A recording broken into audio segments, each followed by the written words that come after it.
ಏನ್ ಇವತ್ತು ನಮ್ಮ ಹಿರಿಯ ನಾಯಕರಾದಂತ ಮೂರ್ತಣ್ಣವರು, ಶಂಕರಪ್ಪನವರು, ಮತ್ತೆ ದೀಪರಾಜ್ ಅವರು, ಸಿದ್ದರಾಜಣ್ಣವರು ಮತ್ತೆ ಎಲ್ಲರೂ ಮಾದಿಗಳ ಸಂಘಟನೆ ಒಕ್ಕೂಟದಿಂದ ಇವತ್ತು ಬೃಹತ್ ಒಂದು ಪತ್ರಿಕಾಗೋಷ್ಠಿಯನ್ನು ಕರೆದಿದ್ದಾರೆ. ಪತ್ರಿಕಾಗೋಷ್ಠಿ ಕರೆದಿರೋ ಉದ್ದೇಶ ಏನಂದ್ರೆ, ನಮ್ಮ ಹಕ್ಕು ನಮ್ಗೆ ಜಾರಿ ಮಾಡಿ. ನಾವು ಸರ್ಕಾರನ ಒತ್ತಾಯ ಮಾಡ್ತಾರೆ, ಇದೇ ವಿಚಾರ ನಾವು ಬೇರೆ ಏನು ಕೇಳ್ತಾ ಇಲ್ಲ. ಇವತ್ತು 7 ಜನ ನ್ಯಾಯಾಧೀಶರು ಜಡ್ಜ್ಮೆಂಟ್ ತಂದು ಕೊಟ್ಟಿದ್ದಾರೆ. ಆಮೇಲೆ 5ರಿಂದ 6 ಆಯೋಗಗಳನ್ನು ರಚನೆ ಮಾಡಿದ್ದೀರಾ. ಎಲ್ಲಾ ಆಯೋಗಗಳನ್ನು ರಚನೆ ಮಾಡಿ ಸರ್ಕಾರನೇ.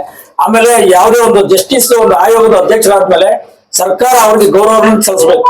ಯಾಕಂದ್ರೆ ಅವ್ರು ಕೊಟ್ಟಂತರ ಒಂದು ಜಡ್ಜ್ಮೆಂಟ್ ಅನ್ನು ನೀವು ತಿರಸ್ಕಾರ ಮಾಡ್ತಿರೋದ್ರೆ ನಮ್ಗೆ ಬಹಳ ಅನ್ಯಾಯ ಆಗ್ತಾ ಇದೆ. ದಯವಿಟ್ಟು ಅದು ಮಾಡಕ್ ಹೋದ್ರೆ ಮಾನ್ಯ ಮುಖ್ಯಮಂತ್ರಿಗಳೇ, ಇವತ್ತು ಮುಖ್ಯಮಂತ್ರಿಗಳು ಒಂದು ಹೊಸ ಪದವಿ ಕೊಡ್ಬೇಕು ನಾವು. ಯಾಕಂದ್ರೆ ನಮ್ಮ ಒಂದು ಮಾದಿಗರ ಮತ್ತು ದಲಿತರ ಒಂದು ಮೀಸಲಾತಿಯ ವಿರೋಧಿಗಳ ಪಿತಾಮಹ ಅಂತ ಮುಖ್ಯಮಂತ್ರಿಗಳು ನಾವು ಹೇಳ್ಬೇಕಾಗುತ್ತೆ. ಯಾಕಂದ್ರೆ ವಿರೋಧನ ಮಾಡ್ಕೊಂಡು ಹೋಗಿ ನೀವು ಬರ್ತಾ ಇದ್ದೀರಾ, ದಯವಿಟ್ಟು ಅದನ್ನ ಮಾಡಕ್ ಹೋಗ್ಬೇಡ್ರಿ. ಇವತ್ತು ಮೊನ್ನೆ 12ನೇ ತಾರೀಕು ನಡೆದಂತ ಒಂದು ಗೃಹ ಸಮಾವೇಶವನ್ನು ನೋಡಿ ನಮ್ಮ ಒಂದು ಬಳಗಾಲಿ ಹೋಗಿ ಬಂದ್ರು ಸಹ ಅದನ್ನು ತಿರಸ್ಕರಿಸ ಮಾಡಿದ್ದೀರಾ. ಲಿಖಿತವಾಗಿ ಒಂದು ಹೇಳಿಕೆ ಕೊಡ್ತಾ ಇಲ್ಲ ತಾವು, ಅವೆಲ್ಲ ಮಾಡ್ಬೇಕು. ಈಗ ನಮ್ಮ ಮೂರ್ತಣ್ಣವರು ಇದ್ರ ವಿಚಾರದಲ್ಲಿ ಸ್ವಲ್ಪ ಮುಂದಾಳತ್ವವನ್ನು ವಹಿಸಿಕೊಂಡು ನಾವು ಮಾದಿಗ ಸಮುದಾಯಕ್ಕೆ ಒಂದು ನೇಮಕಾತಿಗಳು ಮಾಡಬೇಕಾದ್ರೆ ಒಳ ಮೀಸಲಾತಿ ಜಾರಿ ಮಾಡಿ ನಂತರ ನೀವು ನೇಮಕಾತಿಗಳು ಮಾಡಿ ಅಂತ ಒಂದು ನಮ್ಮ ಒತ್ತಾಯ ಆಗಿತ್ತು. ಈ ಒಂದು ವಿಚಾರದಲ್ಲಿ ನಾವು 25ನೇ ತಾರೀಕು ಏನು ಇವತ್ತು ನಮ್ಮ ಹಿರಿಯ ನಾಯಕರಲ್ಲಿ ಹೇಳಿದಾರೋ, ಮುಖ್ಯಮಂತ್ರಿಗಳ ಮನೆಗೆ ಮುತ್ತಿಗೆ ಹಾಕೋ ಅಂತ ರೀತಿ 100% ಮಾಡೇ ಮಾಡ್ತೀವಿ. ನಾವು ಇದುವರೆಗೂ ನಾವು ಯಾರು ತಿರಸ್ಕರಿಸ ಮಾಡಲ್ಲ, ಏನಿದ್ ಮಾಡಲ್ಲ. ನಾವು ನ್ಯಾಯ ಕೊಡಿ ಸ್ವಾಮಿ ಅಂತ ಹೇಳಿ ಮೌರ್ಯ ಸರ್ಕಲ್ ಇಂದ ಮುಖ್ಯಮಂತ್ರಿ ಮನೆಗೆ ಏನು ಹೋರಾಟ ಅನ್ಕೊಂಡಿದ್ದೆ, ಈ ಹೋರಾಟ ಯಶಸ್ವಿಯಾಗಿ ಈ ವಿಚಾರನ ಪತ್ರಿಕಾಗೋಷ್ಠಿ ಮುಖಾಂತರ ತಾವುಗಳು ವಿಚಾರವನ್ನು ಪ್ರಚಾರ ಮಾಡಿ ನಮ್ಗೆ ನ್ಯಾಯ ಸಿಗಲಿ ಅಂತ ಹೇಳಿ ನನ್ನ ಮಾತು ವಿರಾಮ ಹೇಳ್ತೇನೆ. ಜೈ ಭೀಮ್, ಜೈ ಭಾರತ್, ಜೈ ಮಾದಿಗ, ಜೈ ಜೈ ಮಾದಿಗ.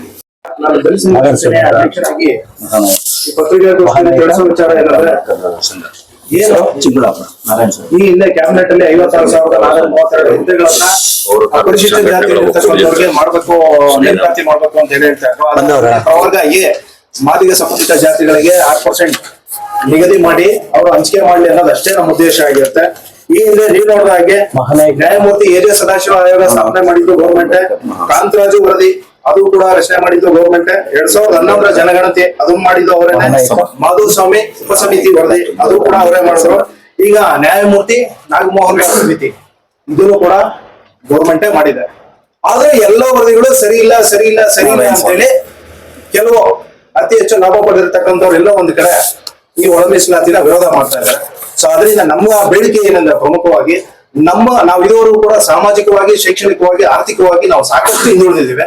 ಸೊ ನಮ್ದು ರಿಸರ್ವೇಶನ್ ಏನಿದೆ 6%, ಆ 6% ಆಕ್ಚುಲಿ ಕೊಟ್ಟು ಇನ್ನು ಉಳಿದಂತ ಮೀಸಲಾತಿನ ಎಲ್ಲರೂ ಕೂಡ BCD ವರ್ಗದವರು ಇದ್ದಾರೆ, ಎಲ್ಲರೂ ಕೂಡ ಸಮನಾಗಿ ಹಂಚ್ಕೊಂಡು ಅವರು ಸುಖವಾಗಿರ್ಲಿ ಅಂತ ಹೇಳಿ ಈ ಸಂದರ್ಭದಲ್ಲಿ ನಾನು ಹೇಳ್ತಾ ಇದ್ದೇನೆ.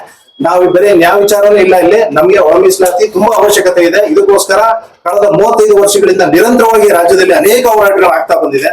ಸೊ ಇದನ್ನ ದಯಮಾಡಿ ಸರ್ಕಾರ ಗಣನೀಯವಾಗಿ ತಗೊಂಡು, ಇದು ಯಾವುದೇ ರೀತಿ ವಿಕೋಪಕ್ಕೆ ಹೋಗದೇ ಇರೋ ರೀತಿ ಎಲ್ಲ ಸಮುದಾಯಗಳನ್ನ ಗಣನೆ ತಗೊಂಡು 27ನೇ ತಾರೀಕು ನೀವೇನು ಉಪಸಮಿತಿ ಕ್ಯಾಬಿನೆಟ್ ಅಲ್ಲಿ ಏನ್ ಮಂಡಿಸ್ಬೇಕು ಅಂತ ಇದ್ದೀರಾ, ಸೊ ದಯವಿಟ್ಟು ನಮ್ಮ ಒಳ ಮೀಸಲಾತಿ ಹಕ್ಕನ್ನ ನಮ್ಗೆ ಕೊಡ್ಬೇಕು ಅಂತ ಹೇಳಿ ಈ ಒಂದು ಪತ್ರಿಕಾಗೋಷ್ಠಿ ಮೂಲಕ ನಾನು ಒತ್ತಾಯ ಮಾಡ್ತಾ ಇದ್ದೇನೆ. ಹಾಗೆ ಮಾದಿಗ ಸಂಘಟನೆಗಳ ಒಕ್ಕೂಟದ ಅಧ್ಯಕ್ಷರಾದಂತ ಎನ್ ಮೂರ್ತಿ ಅವರು ಹೈದರಾಬಾದ್ ಈ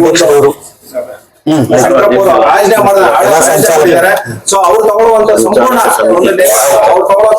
ನಿಲುವುಗಳನ್ನ ನಾವು ಸಂಪೂರ್ಣವಾಗಿ ಬೆಂಬಲಿಸ್ತೀವಿ ಅಂತೇಳಿ ಈ ಪತ್ರಿಕಾ ಮಾಧ್ಯಮದ ಮೂಲಕ ನಾನು ತಿಳಿಪಡಿಸ್ತಾ ಇದ್ದೇನೆ. ಲಿಂಗರಾಜು ಅಂತೇಳಿ ದಲಿತ ಸಂಘರ್ಷ ಸೇನೆ ರಾಜ್ಯಾಧ್ಯಕ್ಷರು.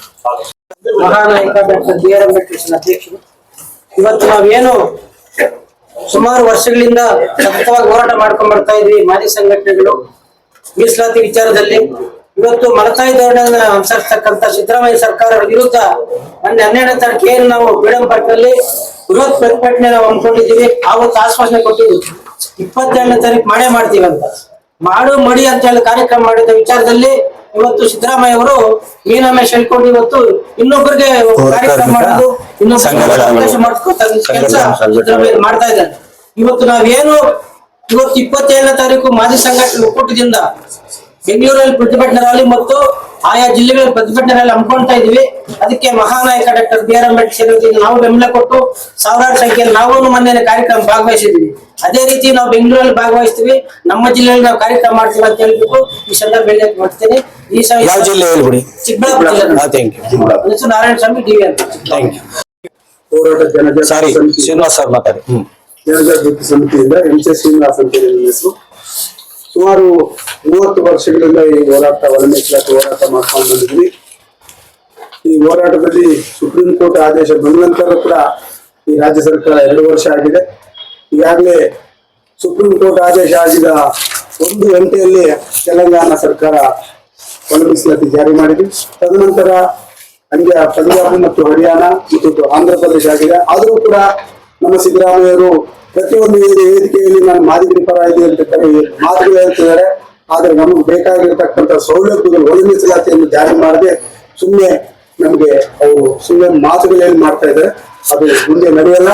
ಏನು 25ನೇ ತಾರೀಕು ಎಲ್ಲಾ ಜಿಲ್ಲೆಯಲ್ಲಿ ಕಾರ್ಯಕ್ರಮ ಹಮ್ಮಿಕೊಂಡಿದ್ರೆ ಆ ಕಾರ್ಯಕ್ರಮದಲ್ಲಿ ನಾವೆಲ್ಲರೂ ಭಾಗವಹಿಸಿ ಈ ಸರ್ಕಾರಕ್ಕೆ ತಕ್ಕಂತ ಪಾಠ ಕಲಿಸ್ತೀವಿ ಅಂತ ಹೇಳ್ತಾ ನಾವು ಎಚ್ಚರಿಕೆ ಮಾಡ್ತೀವಿ.